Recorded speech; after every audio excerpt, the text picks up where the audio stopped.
Donc attendez, si je comprends bien, l'armée française en Côte d'Ivoire veut augmenter la superficie d'un de leurs camps d'entraînement dans un village là-bas en Côte d'Ivoire.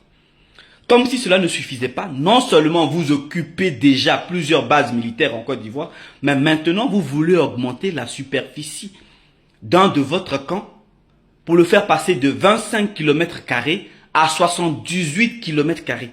Donc dans le pays des gens, vous voulez occuper une superficie équivalente à la ville de Paris. Oui, mesdames et messieurs, la ville de Paris fait plus ou moins 100 km². Et vous, dans un village en Côte d'Ivoire, vous voulez occuper la superficie de 78 km². Où est la différence? C'est presque l'équivalent d'une ville, de la ville de Paris. C'est ça que vous voulez arracher aux villageois. À nos villageois plutôt, si je précise bien. Mais je ne comprends pas. Si c'est un terrain d'entraînement que vous avez besoin, mais vous en possédez beaucoup dans vos territoires d'outre-mer.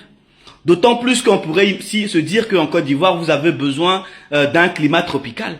Mais ce même climat tropical-là, vous le possédez dans vos territoires d'outre-mer. Donc, si vous avez besoin de plus d'espace qu'on ne peut pas vous donner en Côte d'Ivoire, mais rendez-vous dans vos territoires d'outre-mer là-bas, où vous faites les rois, où vous êtes les rois, pour occuper, pour faire des tirs à longue portée que vous voulez. Mais vous voulez exproprier nos paysans pour demain leur laisser des mines, des déchets toxiques, des déchets nucléaires dans des champs où les enfants ou les paysans ne pourront plus se rendre